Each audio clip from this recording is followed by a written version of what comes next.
El deseado de todas las gentes. Capítulo 2. El pueblo elegido. Durante más de 1000 años, los judíos habían esperado la venida del Salvador. En este acontecimiento habían cifrado sus más gloriosas esperanzas. En cantos y profecías, en los ritos del templo y en las oraciones familiares, habían engastado su nombre. Y sin embargo, cuando vino, no le conocieron. El amado del cielo fue para ellos como raíz de tierra seca, sin parecer en él ni hermosura, y no vieron en él belleza que lo hiciera deseable a sus ojos. A lo suyo vino, y los suyos no le recibieron. Sin embargo, Dios había elegido a Israel. Lo había llamado para conservar entre los hombres el conocimiento de su ley, así como los símbolos y las profecías que señalaban al Salvador. Deseaba que fuese como fuente de salvación para el mundo. Como Abraham en la tierra donde peregrinó, José en Egipto y Daniel en la corte de Babilonia, había de ser el pueblo hebreo entre las naciones. Debía revelar a Dios ante los hombres. En el llamamiento dirigido a Abraham, el Señor había dicho: «Bendecirte he, y serás bendición, y serán benditas en ti todas las familias de la tierra». La misma enseñanza fue repetida por los profetas.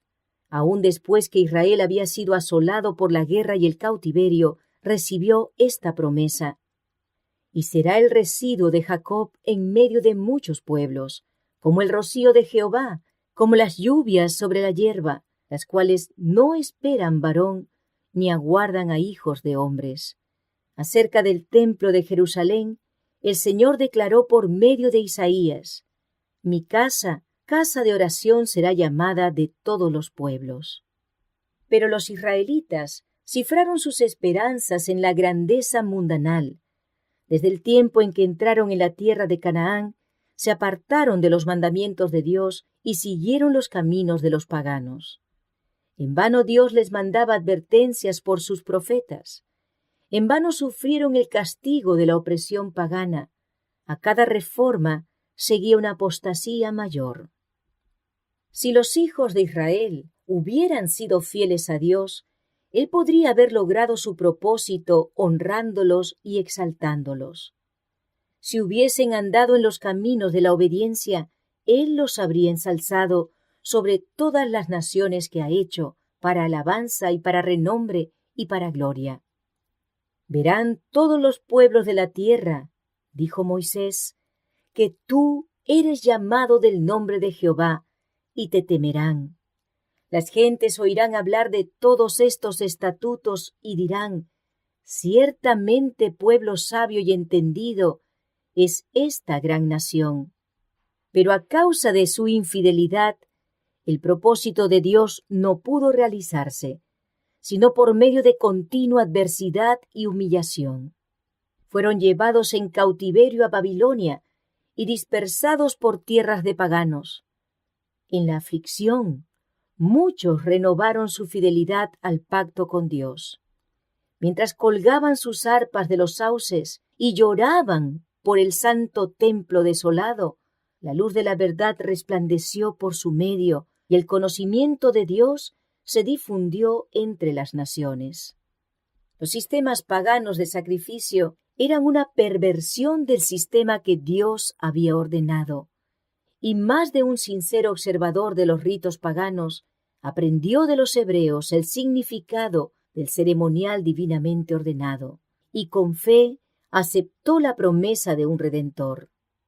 Muchos de los sacerdotes sufrieron persecución. No pocos perdieron la vida por negarse a violar el sábado y a observar las fiestas paganas. Al levantarse los idólatras para aplastar la verdad, el Señor puso a sus siervos frente a frente con reyes y gobernantes, a fin de que éstos y sus pueblos pudiesen recibir la luz. Vez tras vez, los mayores monarcas debieron proclamar la supremacía del Dios a quien adoraban los cautivos hebreos. Por el cautiverio babilónico, los israelitas fueron curados eficazmente de la adoración de las imágenes esculpidas. Durante los siglos que siguieron, sufrieron por la opresión de enemigos paganos hasta que se arraigó en ellos la convicción de que su prosperidad dependía de su obediencia a la ley de Dios. Pero en el caso de muchos del pueblo, la obediencia no era impulsada por el amor. El motivo era egoísta. Rendían un servicio externo a Dios como medio de alcanzar la grandeza nacional. No llegaron a ser la luz del mundo, sino que se aislaron del mundo a fin de rehuir la tentación de la idolatría.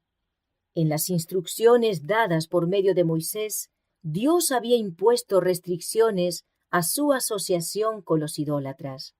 Pero esta enseñanza había sido falsamente interpretada. Estaba destinada a impedir que ellos se conformasen a las prácticas de los paganos.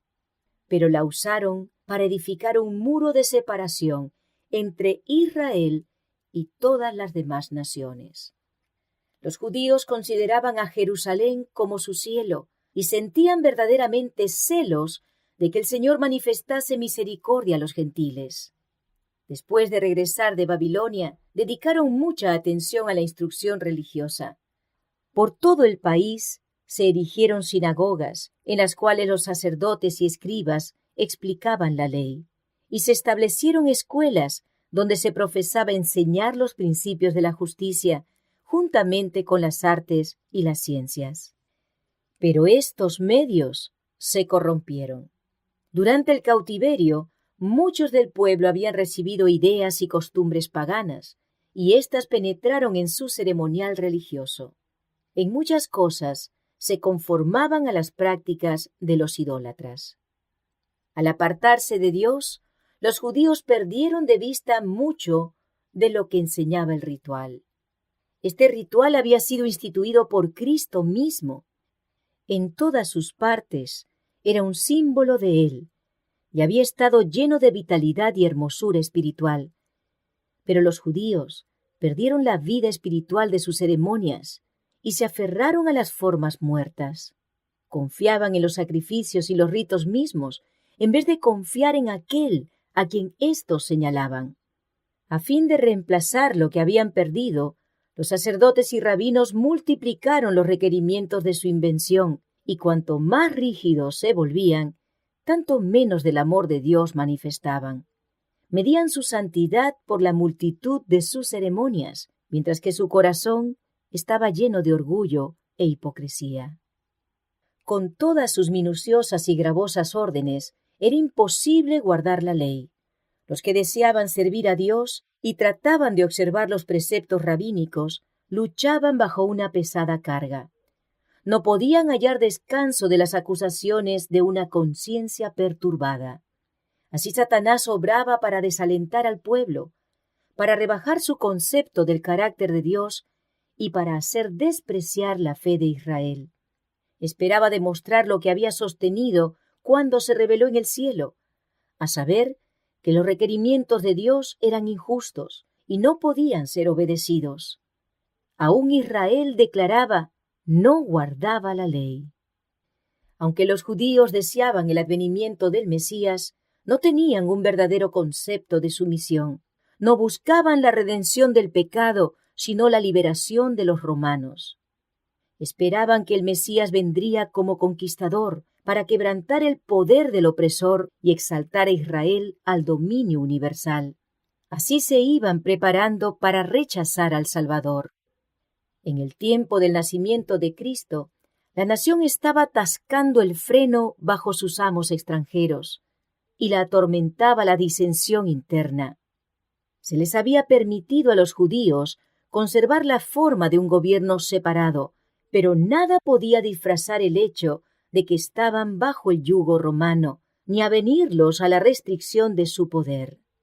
Los romanos reclamaban el derecho de nombrar o remover al sumo sacerdote, y este cargo se conseguía con frecuencia por el fraude, el cohecho y aún el homicidio.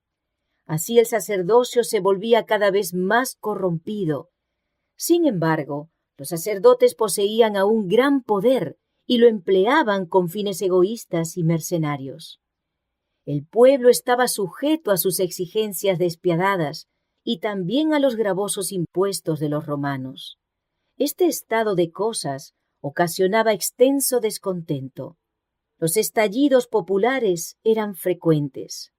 La codicia y la violencia, la desconfianza y la apatía espiritual estaban royendo el corazón mismo de la nación. El odio a los romanos y el orgullo nacional y espiritual inducían a los judíos a seguir adhiriéndose rigurosamente a sus formas de culto. Los sacerdotes trataban de mantener una reputación de santidad, atendiendo escrupulosamente a las ceremonias religiosas. El pueblo, en sus tinieblas y opresión, y los gobernantes sedientos de poder, anhelaban la venida de aquel que vencería a sus enemigos y devolvería el reino a Israel. Habían estudiado las profecías, pero sin percepción espiritual. Así habían pasado por alto aquellos pasajes que señalaban la humillación de Cristo en su primer advenimiento y aplicaban mal los que hablaban de la gloria de su segunda venida. El orgullo oscurecía su visión, interpretaban las profecías de acuerdo con sus deseos egoístas.